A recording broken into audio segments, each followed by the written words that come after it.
Okay, welcome to my channel. Welcome back to my channel. For this video, I'm just going to be sharing my updated blow dry routine. My hair is freshly washed. I washed it, I put it in these twists, and I wore this like drying cap to just kind of help my hair dry. I hate when water is dripping down my neck or my face, and the cap works pretty decently. It's a little oddly shaped, but it gets the job done. But I'm just making this video because I feel like I have more of a solid blow dry routine now. In the past, I just kind of do whatever, but after trying all these different blow drying tools, I feel like this is just the best way for me. It's just the best way to go.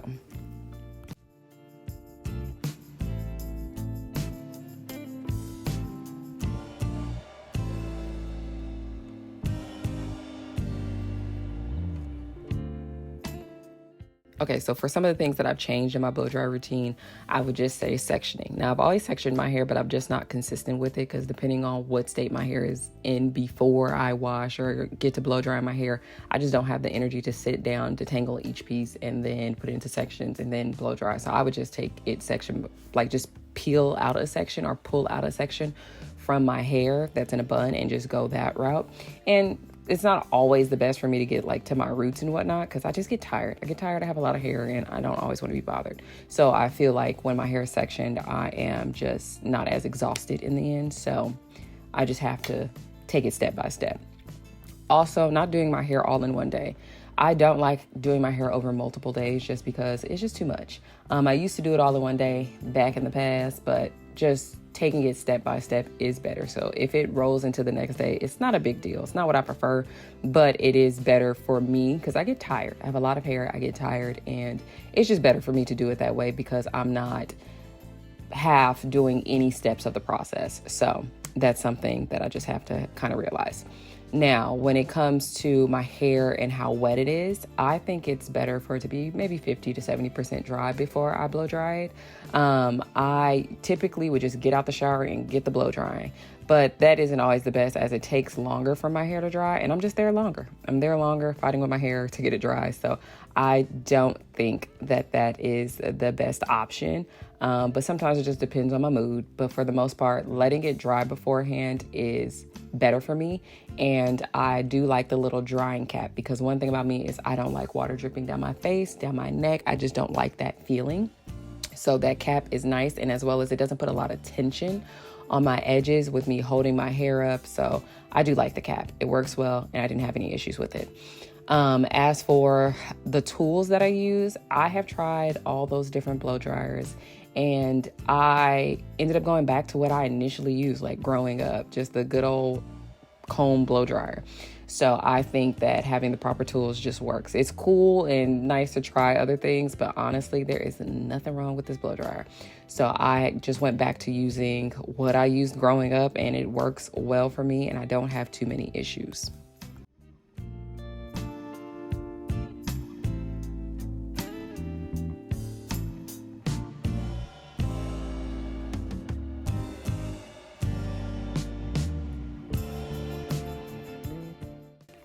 Okay, so as for the different blow dryers that I have tried the Rev Air, and I wasn't too big of a fan of that one just because I feel like for the price that I paid, I feel like I'm doing way more work than I would with like a traditional blow dryer.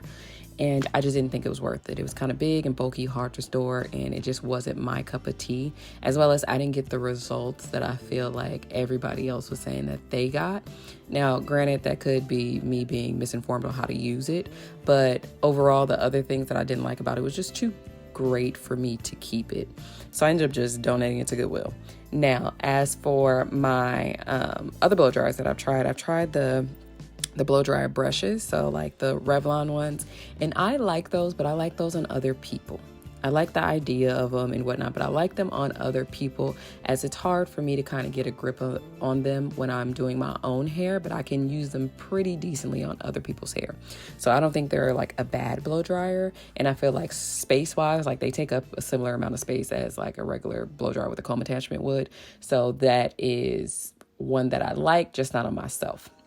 Now, as for those are like the only, I tried like 3 different ones. I tried I've tried the Rev Air, I tried the round brush Revlon one, and then like the paddle brush Revlon one. So I've tried all 3 of those, and it's just like, they're okay. As for the blow dryer with the comb attachment, that is what I originally used growing up, but at some point I stopped because the teeth would always break. The teeth on them would break, and that was what was annoying to me. Now, granted, maybe it was just the quality of blow dryer that I had. So when the teeth would break, it would be frustrating because then I'm over there working with 4 teeth on the comb. And then I would get like universal ones and they would slip off. So that is kind of why I steered away from that. But the one that I currently have, I feel like it's pretty decent. The teeth are sturdy. They're a little bit thicker. So I don't think I will have as many breaks when it comes to this specific blow dryer. So I don't have too many complaints. Also, this one comes with like 3 different attachments, but one of the attachments has like these little metal pieces on there. And I feel like it just gives me a better blow dry result. But that is something that I just noticed from the different blow dryers that I used and why I just prefer to go back to using a blow dryer with a comb attachment.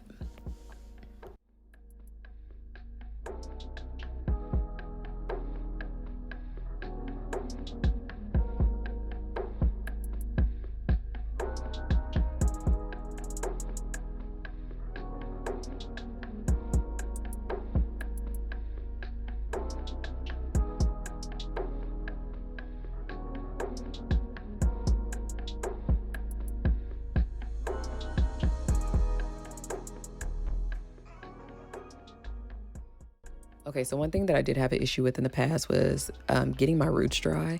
It was a challenge for me, and sometimes it still is a challenge for me, but the biggest issue is basically my hair would be really wet and I would decide to blow dry my hair. So as I'm doing it, the wet pieces are dripping down onto the dry pieces, or I didn't section it all the way, so it's a little bit harder to get to my roots because it's snagging on pieces that may still be in the bun.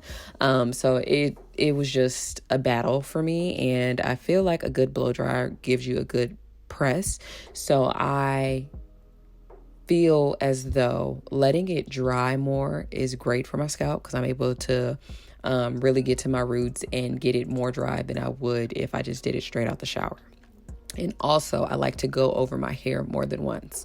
Not more than twice, but more than once. So I'll go over my hair at least 2 times, and it's just better for me because I'm able to get the spots that I feel like I missed, or that may be a little bit poofy, or maybe it's still a little bit damp, because I just feel as though I have more control over my hair once it's basically blow dried, and I can just go back over it and get a nice, I guess, blowout. I'm not a professional, I just do it up to my standard.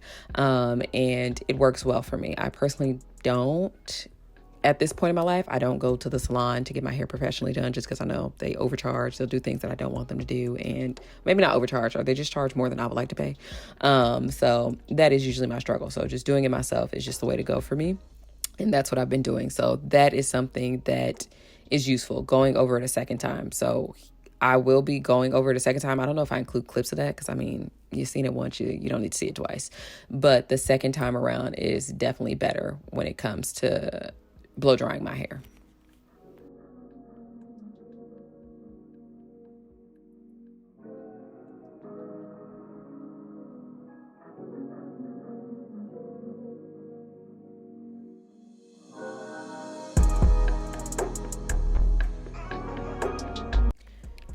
Now, when it comes to how often I blow dry or straighten my hair, I try to do it more often in a sense of maybe like, I would prefer to do it like 3 to 4 times a year, but I just don't be paying attention to how much time has gone by since the last time that I did my hair, as I'm just not as interested in straight hair as I once was. When I was younger, I did it all the time. But now it's just like, I don't be interested, because if I'm going to the gym, I like to get into the steam room. Like, I like to do certain things, and I just know my straight hair just wouldn't hold up in a way that makes sense, I guess.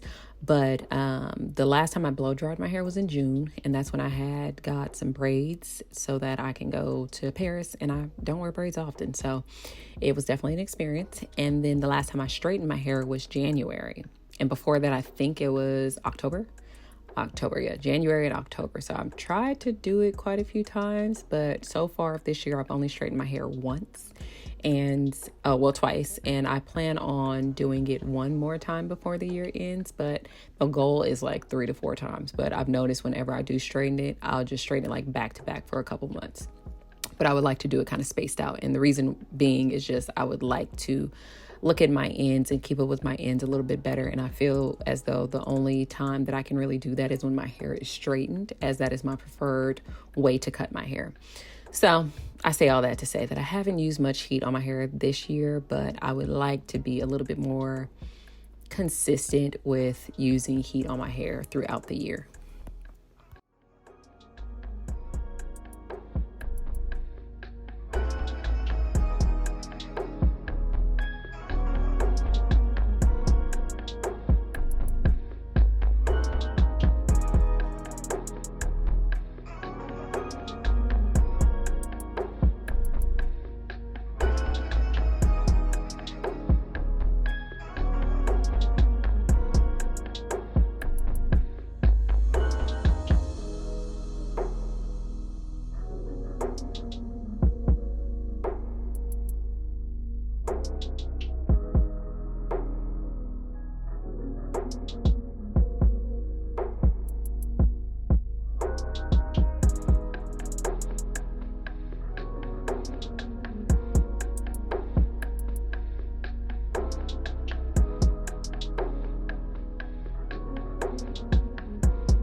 Okay, so that is basically it for this video. There's not really much more to speak about. This room is very hot, so I'm going to put my hair into 2 braids as I'm coming back to straighten my hair. I just am not ready to do it right at this moment. I was going to go eat or do something, but I was going to come back in like an hour or so and straighten my hair. So I'm just going to put into these 2 braids just so it is out the way and that I'm not sweating or getting it messed up, and I'm just going to pull it back until then. So that is basically what I'm doing here, but that is it for this video. Thank you for watching.